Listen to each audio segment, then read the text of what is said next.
Show with Edie Adams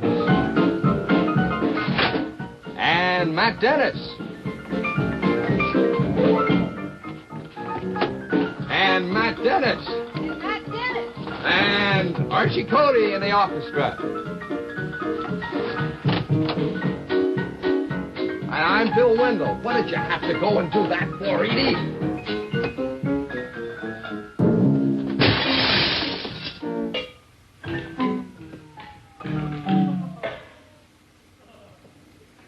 There he goes.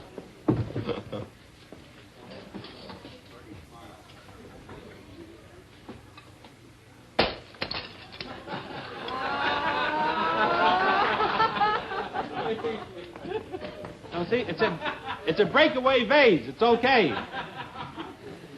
See, they rehearsed it up to here. But that's as far as they rehearsed, you know. Come in.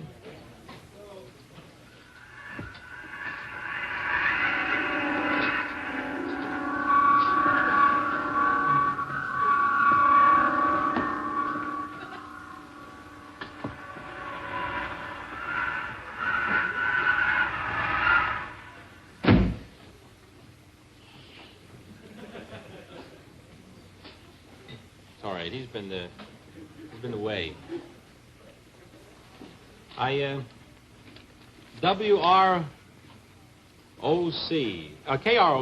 KROC-TV in Rochester, Minnesota? Is there a Rochester, Minnesota? Is there? I didn't know that. In Rochester, Minnesota, they have an ant that they think can take Howard. Our ant here, the strongest ant in the world. And they want us to, they also say whenever we get sponsored, try not to louse them up, because they're a marginal station. Include them in the commercials. They said to tell this to Weaver upstairs. Got that, Pat? Okay, boy. Get your feet off the desk. I don't know how long I'm going to keep him on. Sometimes it's a problem. I had a little thing. We have had, by the way, some nice letters. A great deal of you have written in, which you don't know how much can possibly mean when you're starting a new show. And they have been awfully nice. In this nice mass of letters, there's always one or two bad ones. And you know how it is. Unfortunately, you can read a lot of nice things and you hit one bad one, and it stays with you. I happen to be an unfortunate type of person. And I have only this 1 hour to read mail because we're working all day. I do 3 hours of radio locally here before we go on to the network, on the television show. And then we write and we have meetings and things like that. So I save the mail to the dinner time, and I open this mean letter, you see. It's about 7 pages typed. Some fellas in the thing is writing.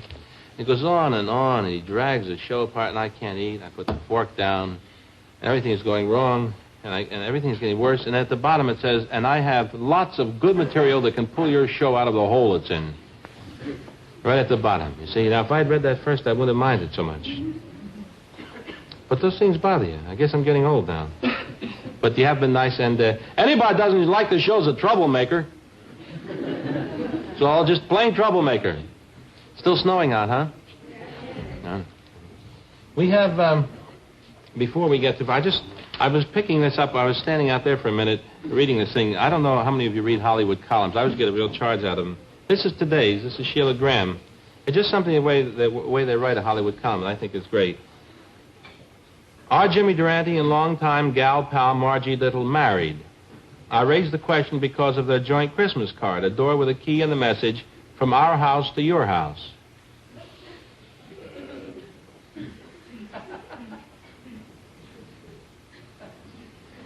I can see her suspicions. There's another thing here that I didn't quite get. Virginia Gray, who does a good job in the movie, was very much present with Dr. Howard Bernstein. Jan Sterling, in a very low-frontage dress, paused to tell me, I'm having fun.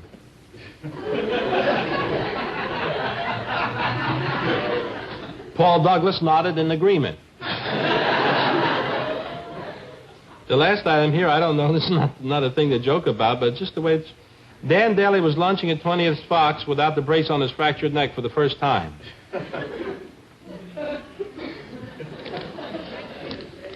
I just like to read the things. Have we got Matala Who's doing Matt first today? We're doing, everybody's yawning. You know, a yawn is a real contagious thing. We had the word yawn written on something, and it's that contagious that if you yawn, you know how everybody yawns about you, and they say that when you do yawn, it's something in the mind that even if you mention...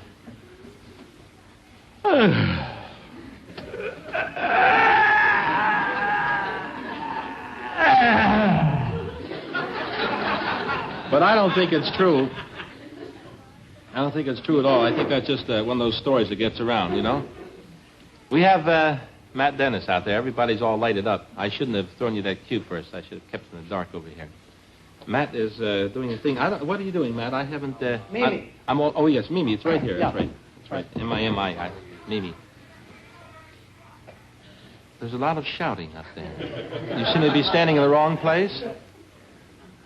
You all right now? Is he all right now? Yeah. You don't have to talk. I can hear you through the glass. Mouth. A lot of lungs. 7 or 8 of them. This is all right. I take it back. All right. He unfocuses on me when I talk rough to him. Big bum. Here we have a nice guy. Matt, all right.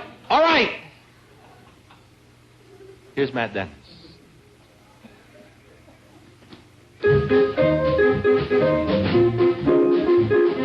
Mimi, you funny little good-for-nothing Mimi. Am I the guy? Mimi, you sonny of a honey of a Mimi. I'm aiming high. Mimi, you've got me sad and dreamy. You could free me if you'd see me, Mimi. Well, you know, I'd like to have a little son of a Mimi by and by. Oh, here comes the verse. Well, my left shoe's on my right foot, and my right shoe's on my left. Well, listen to me, Mimi, of reason I'm bereft. Now the buttons of my trousers are buttoned to my vest. Hey, listen to me, Mimi, mere passions in my breast. Hey, Mimi, you honey of a sonny of a Mimi, am I the guy? Now, Mimi, you funny little good-for-nothing Mimi, I'm aiming high. Now, Mimi, you've got me sad and dreamy. You could free me if you'd see me, Mimi. Well, you know, I'd like to have a little, have a little son of Mimi, by and by. Mimi! There we are now. Oh, Mimi! Kovacs. This is the Cotton Bowl Queen. You know that? Oh, yeah, that's yes, right. Yes. Hi, y'all. Here we are. This is the Cotton Bowl thing here, and it's going to be covered by, what network covers the game? What is it? NBC. NB what? NBC. NB what? NB something, I don't know. C? Yeah. NBC. C. Spanish network. They're going to cover this thing. When is it going to be? January the 2nd. January the 2nd? Fine. That's all we want to... Excuse me, here. Excuse me, Matt. You're so tall for a girl. There we are. Mimi, you funny little honey of a Mimi. Did you lose me? I'm here. Sorry. I didn't go. We'd like to do you a little thing. Let me see. How should we do it for you? Wait, I'll give you one. In the words of the immortal J. Walter Puppybreath, who said, "Show me a man who smokes cigars while lying on his back, and I will show you a man with a ashen complexion."